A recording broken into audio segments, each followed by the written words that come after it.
Pancake, everyone! On November 1, 1950, two Puerto Ricans attempted to break into the home of then-President of the United States, Harry Truman, seeking revenge for his leadership during the suppressed uprising in their native Puerto Rico. A shootout right on the president's lawn may sound wild, but these young individuals engaged in a battle with the president's security in hopes of breaking into the house and assassinating the head of state. This was far from the first assassination attempt on a US president, and it wouldn't be the last. These incidents involving shootings and even grenade attacks on presidents like George Bush and Barack Obama aren't widely publicized by authorities. However, in this video, we'll tell you about all the assassination attempts on US presidents throughout history. And of course, we'll explain how the Truman story concluded. Speaking of the first president who found himself in an assassin's crosshairs, the distinction goes to the 7th President of the United States, Andrew Jackson, who served as the country's leader from 1829 to 1837. Jackson became famous for two things: his harsh policies toward the indigenous population and the dismantling of the Second Bank, a powerful financial institution that controlled much of the country's economic life at the time. These were tumultuous times for ordinary people, as the economic collapse resulting from the bank's demise led to mass unemployment. It was precisely during this period that an unemployed individual conceived the idea of seeking revenge against the president. On the day of January 30, 1835, a former painter named Richard Lawrence went to the Capitol, where a ceremony was being held to bid farewell to Congressman Warren Davis. The assassin waited until the president, accompanied by several individuals, exited the building, approached him from behind, and attempted to shoot him with a flintlock pistol. However, Jackson was incredibly fortunate. The weather that day was damp, causing the gunpowder to become damp and rendering the pistol inoperative. The pistol misfired. Lawrence had a second pistol for this situation, but Jackson, alerted by the misfire, managed to disarm him with a cane. Afterward, the president's aides subdued the assailant. Such a situation where a president defended himself with a cane against an attack is unimaginable today. During that era, there was no specialized security service for protecting high-ranking officials, so there were no obstacles to such attempts. It was only after this assassination attempt that the idea of safeguarding presidents was first seriously considered. The court declared Lawrence insane and sent him to a mental hospital, where he passed away in 1861. If that had a relatively good outcome, the next president also became the first in history to be targeted, although with a much grimmer outcome. A significant event occurred on April 14, 1865. On that day, the renowned emancipator President Abraham Lincoln was assassinated. Lincoln, who took office in 1861, was widely known throughout America as an opponent of slavery, which immediately alienated him from the wealthy plantation owners who would become future assassins' targets. Lincoln's election prompted the southern states, whose economy relied heavily on slave labor, to secede from the United States. The Southerners formed their own confederacy and took up arms to defend their independence. Thus began the famous 4-year Civil War between the North and the South. Lincoln personally commanded Northern forces and managed to achieve victory over the Southerners, preventing the country's disintegration. However, the president still faced the daunting tasks of passing a constitutional amendment to abolish slavery throughout the nation, overseeing the reconstruction of the South and integrating thousands of former slaves into free society. Unfortunately, these plans were never realized. Just a few days after the end of the war, while Lincoln was attending a play at the theater, American president was mortally wounded by a Southern sympathizer named John Wilkes Booth. Lincoln passed away the next morning, and his funeral was held with great pomp. Millions of people across the country mourned their president. In the collective memory, Lincoln remained a national hero and a champion of justice. Only after Lincoln's assassination did the United States establish a fully-fledged secret service, whose task was to protect the president and the government. However, in its early years, its effectiveness was questionable, as you'll see in the following segments. In March 1881, James Garfield became President of the United States, but on July 2nd, he fell victim to an assassination attempt. As it had happened before, the assassin, a mentally unstable individual named Charles Guiteau, managed to approach the head of the American state closely and shoot him in the back. The gunshot didn't hit any vital organs, and everything should have turned out fine. However, medical practices at the time were relatively primitive. Doctors attempting to remove the bullet probed the wound without gloves or proper disinfection. trying to stop the bleeding. Unfortunately, Garfield developed a festering infection, which ultimately led to a fatal heart attack. His assassin was hanged the following year, and part of the security detail responsible for the safety of the president faced legal consequences.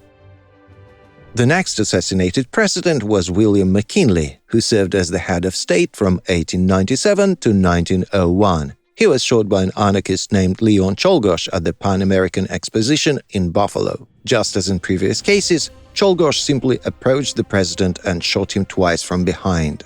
Security managed only to apprehend and beat the assassin after the president had already been mortally wounded. Czolgosz was executed in the electric chair.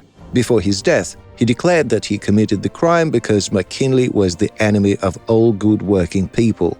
It was later revealed that Leon lost his job during the economic depression of 1893, after which he turned to anarchism, whose adherents had already assassinated several foreign leaders by the time. Perceiving McKinley as an oppressor, Czolgosz decided that his mission was to kill the president. As we can see, even acting alone, this posed no significant obstacles. But let's move on. The next assassination attempts and killings will truly surprise you.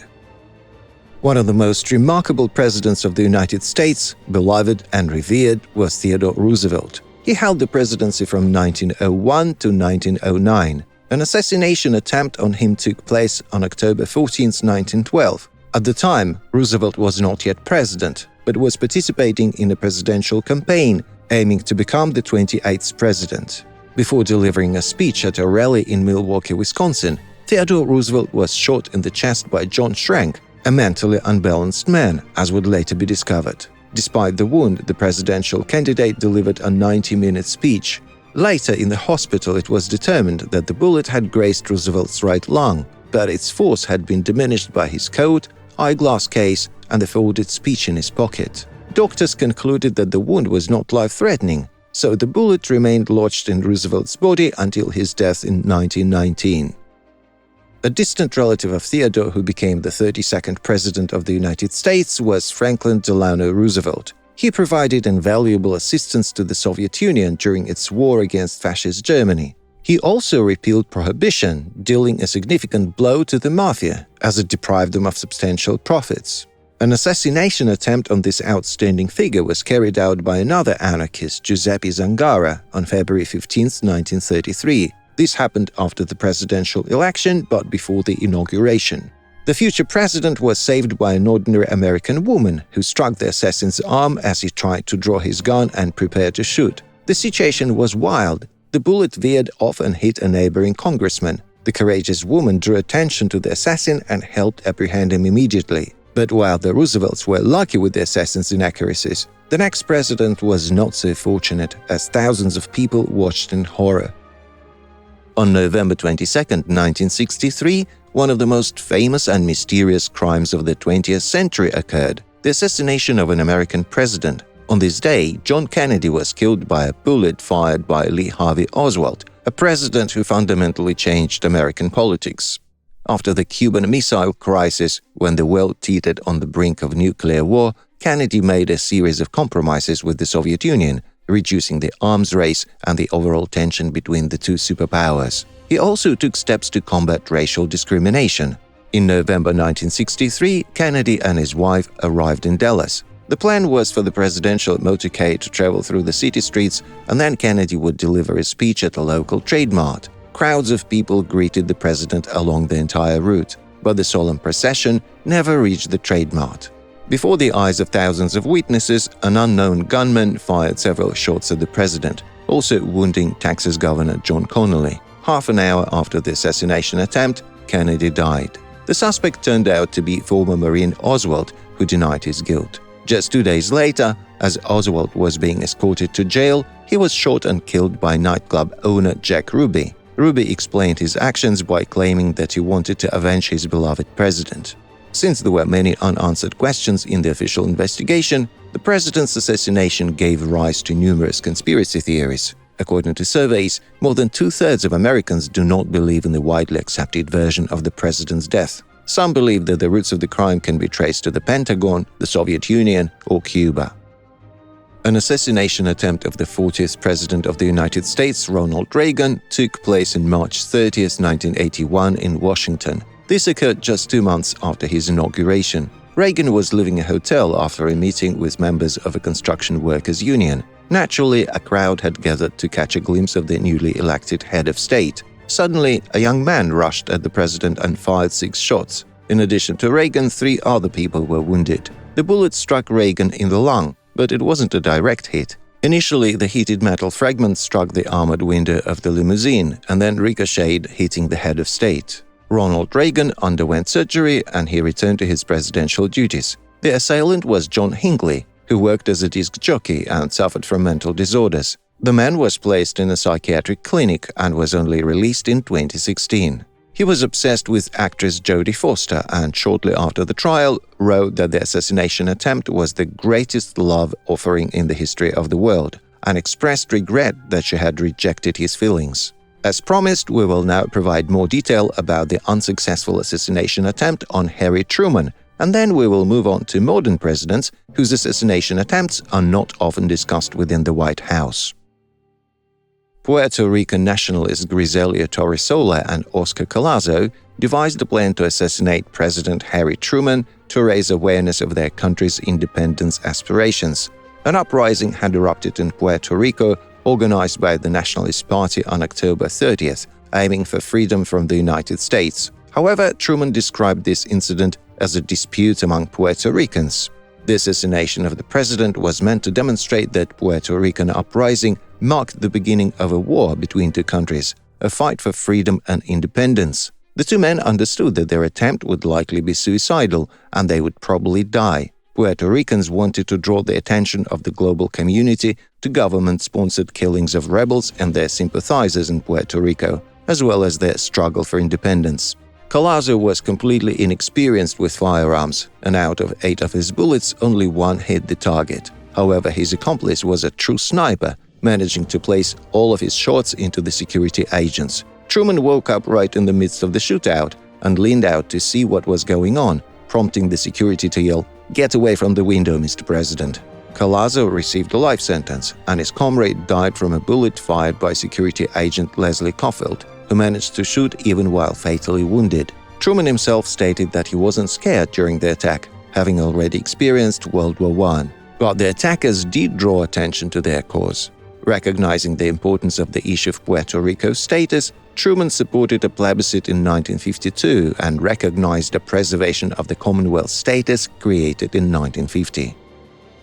As it was mentioned, assassination attempts on presidents were being prepared even in our time, but most of them were thwarted at the planning stage. With technological progress, the capabilities of intelligence agencies improved as well. For instance, according to reports from the US Secret Service, there were over 30 plots to attack the 42nd President of the United States, Bill Clinton. He became a sort of record holder among other American leaders in popularity among would-be assassins. One of the most well-known cases occurred on October 29, 1994, when a 27-year-old resident of Colorado Springs named Francisco Martin Duran fired automatic weapons at the north facade of the White House. He managed to fire around 30 shots before being apprehended by the police. At that time, Bill Clinton was in another part of the building watching football on TV and was completely unaware until security informed him. No one among the staff was harmed. The investigation revealed that Duran had been plotting to assassinate the head of state for several years, culminating in a court sentence of 40 years in prison. In late August 2008, there was an assassination attempt planned on presidential candidate Barack Obama in Denver. The city was hosting the Democratic Party's national convention at the time. The FBI managed to arrest 3 culprits who vehemently opposed an African American's participation in the election. The organizers of the plot were 2 racists, 20-year-old Daniel Coward and 18-year-old Paul Schlesselman. When they were apprehended, they were found in possession of 3 pistols, a rifle, and a sawed-off shotgun. Coward and Schlesselman had started discussing their criminal plans approximately a month ago when they met through the internet via a mutual friend, as stated in the investigation document. In addition, the accused were planning to shoot 88 African Americans and decapitate 14 of them, which was symbolic of their beliefs. However, there is a version that this assassination attempt was a publicity stunt for Barack Obama's election campaign, suggesting that it's tough to be black to the extent that even when you aspire to be president and help people, there are attempts on your life. Now let's proceed to the last, most bizarre, yet simultaneously dangerous case of an assassination attempt on an American president. The assassination attempt occurred on May 10, 2005 in Tbilisi. A Georgian citizen named Arutunan threw a hand grenade toward the stage erected on Freedom Square for the president's speeches. For some reason it didn't detonate, and a security officer relocated it to a safe location. By sheer luck, the president remained unharmed and intact. What's most amusing about this case is that American representatives have still not seen the object that was thrown at George W. Bush, and everything remains the responsibility of the Georgian authorities, who swept the case under the rug. After all, they were responsible for the guest security. Another case occurred in 2007, when Jordanian police uncovered a plot against George W. Bush. He was set to visit the country in November, and the culprits were arrested as early as March. They had planned to blow up the US Embassy at the moment the president was there. But thanks to the efforts of agents, the assassination attempt was thwarted. As you can understand, being president in the United States is quite dangerous. It's only recently that the intelligence agencies managed to establish a system where there are no assassination attempts at all, or they're intercepted during the planning stage. Thank you for watching.